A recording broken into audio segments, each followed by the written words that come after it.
Turner with Northwest Self-Defense Education, and I want to talk to you guys about a segment out of our unarmed response to an active shooter course.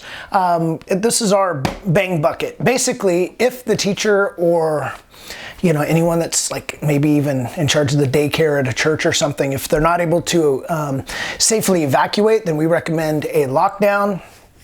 An enhanced lockdown, not, just turn off the lights, lock the door, and shove the kids all in one little area to make it easier for the shooter to actually shoot them, but secure the door, make it where it's difficult to get in, have everyone spread out, not in line with the door, just in case they put some rounds through it, and give them something where they can actually counter, whether it's throwing things, spraying them with the fire hydrant.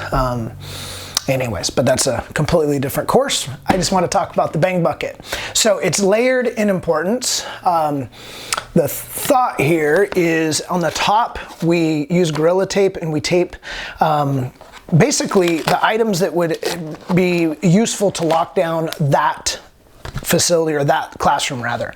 So this one is set up for my son's school, industrial grade zip ties for the hinges at the top of the door.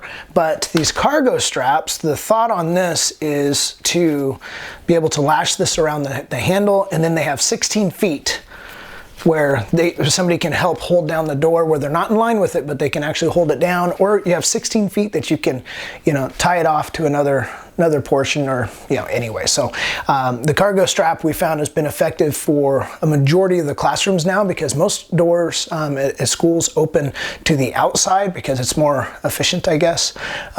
So the normal wedges that a lot of people are pointing out, that only works for doors that open to the inside. But anyways, moving on. So after they have lockdown, we have enhanced, things that they could use for combatives or counters. Pepper spray. You could have, obviously you wouldn't put your firearm in here, because if you're a teacher and you're able to carry your firearm, then it should be actually on you, not in a bucket. Casualty cards, you would not put down, you have 35 students and 3 are injured or whatever, and then shove that under the door until you have verified contact with the law enforcement, because you don't want the bad guy to be in the hall and look down and be like, oh, there's 37 kids in there. Continuing down, we have, this is just an IFAC. We have several, 2 tourniquets, 6 rolls of gauze, gloves, chest seals. So basically this is just a kind of a mock-up of an IFAC. But guess what? If you don't have training on it, it doesn't do you any good.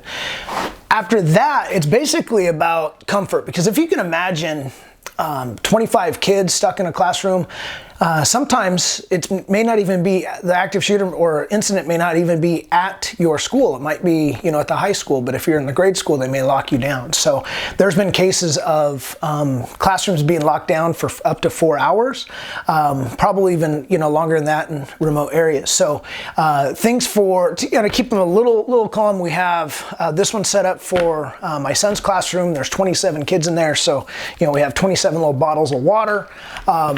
And this is all crammed in here, kind of like, cheers for the IFAC. It's kind of like Tetris, putting all the stuff in here. So we have water. We also have some snacks. At the very bottom, we have, here's like some quiet games that kind of keep them calm. So like Uno, there's like 3 Unos in here. At the very bottom, hand sanitizer, toilet wipes, and at the very bottom, you have this closed cell foam that you can place around the bucket. So now you have a makeshift, toilet if they needed to use it. Because want to freak out a kid? Tell them that they have to just pee their pants or poop their pants or whatever. So anyways, but we list all the materials that are inside with the expiration dates. So I hope none of you ever have to use anything like this, but like we say in all our classes, the time to learn a new skill is not when you need it. So put in some forethought into your classroom and help keep our kids protected. All right, like everything, you have to train. So if you do decide to build something like this, make sure that you have the education on how to use, especially the IFAC.